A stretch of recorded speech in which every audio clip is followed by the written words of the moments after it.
Saudari-saudaraku yang terkasih, berjumpa kembali bersama saya Inspirasiku di Antara.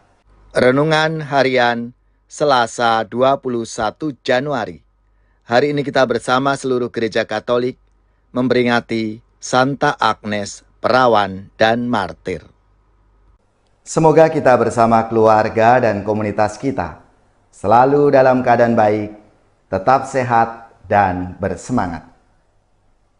Marilah kita mengawali renungan kita hari ini dengan tanda kemenangan Kristus. Dalam nama Bapa dan Putra dan Roh Kudus. Amin. Allah Bapa yang Maha Mulia, kami bersyukur kepadamu karena Engkau senantiasa memimpin umat-Mu menuju keselamatan. Semoga kami senantiasa bertekun mendengarkan sabda-Mu dan melaksanakannya dalam hidup kami sehari-hari. Dengan pengantaraan Yesus Kristus Putra-Mu Tuhan kami, yang bersama Dikau dalam persatuan Roh Kudus, hidup dan berkuasa Allah sepanjang segala masa. Amin. Dalam nama Bapa dan Putra dan Roh Kudus. Amin. Inspirasi kita hari ini dari Injil Suci menurut Markus bab 2 ayat 23 sampai 28. Marilah kita siapkan kitab suci kita masing-masing. Kita akan membaca bersama-sama lalu merenungkannya. Pada suatu hari Sabat, Yesus berjalan di ladang gandum dan sementara berjalan, murid-muridnya memetik bulir gandum. Maka kata orang-orang Farisi kepada Yesus, "Lihat, mengapa mereka berbuat sesuatu yang tidak diperbolehkan pada hari Sabat?" Jawab Yesus kepada mereka, "Belum pernahkah kamu baca apa yang dilakukan Daud ketika ia dan para pengiringnya kekurangan dan kelaparan? Tidakkah ia masuk ke dalam rumah Allah waktu Abyatar menjabat sebagai imam agung, lalu makan roti sajian yang tidak boleh dimakan kecuali oleh imam-imam, dan memberikannya juga kepada pengikut-pengikutnya?" Lalu kata Yesus kepada mereka, "Hari Sabat diadakan untuk manusia dan bukan manusia untuk hari Sabat. Jadi, Anak Manusia adalah Tuhan juga atas hari Sabat." Demikianlah sabda Tuhan. Terpujilah Kristus.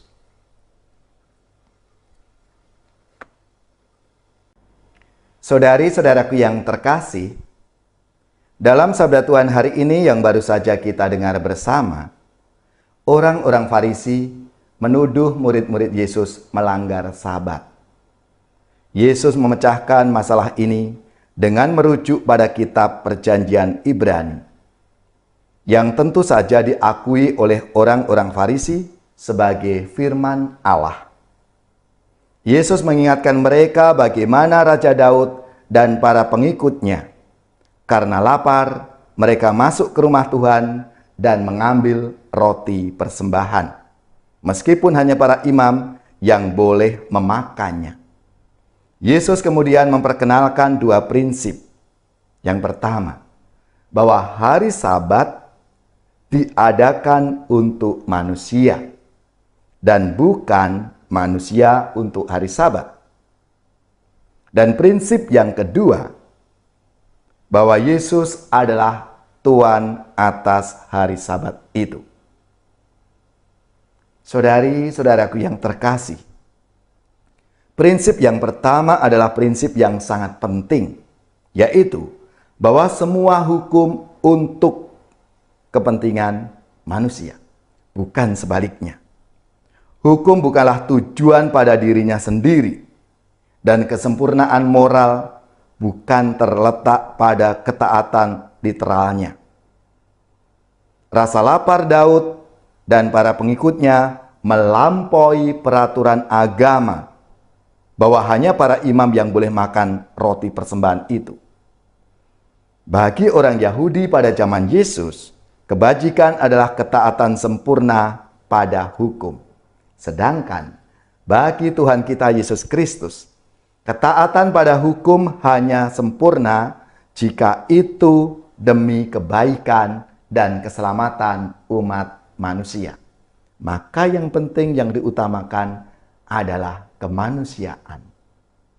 Saudari-saudaraku yang terkasih, marilah melalui sabda Tuhan hari ini kita diingatkan agar kita sungguh-sungguh dalam hidup kita. Tidak hanya kita melaksanakan begitu saja, tapi kita tahu maksud dan tujuan. Kalau ada aturan-aturan itu karena demi kebaikan bersama, bukan semata-mata karena aturan saja.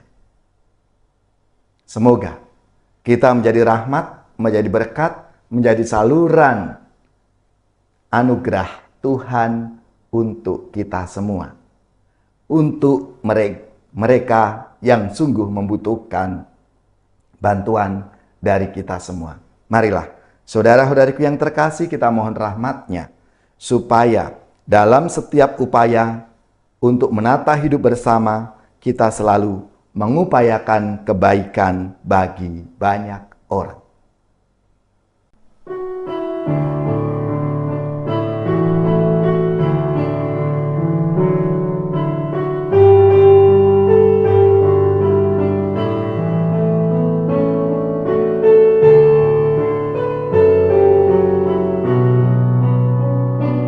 Singkirkanlah penghalang sabdamu, cairkanlah hatiku yang beku, dan bimbinglah kami di jalanmu. Singkirkanlah penghalang sabdamu, cairkanlah hatiku yang beku, dan bimbinglah kami di jalanmu. Saudari-saudaraku yang terkasih, marilah kita mengakhiri renungan kita hari ini dengan mohon berkat Tuhan, dan kita akan menerima tugas perutusan. Marilah kita siapkan hati kita untuk menerima berkat-Nya. Semoga saudari-saudara sekalian, keluarga-keluarga dan komunitas kita, orang-orang yang kita doakan, mereka yang sakit, yang menderita, seluruh tugas, belajar, pekerjaan, usaha, serta karya pelayanan kita, dibimbing, dilindungi dan diberkati oleh Allah yang Maha Kuasa, Bapa dan Putra dan Roh Kudus. Amin.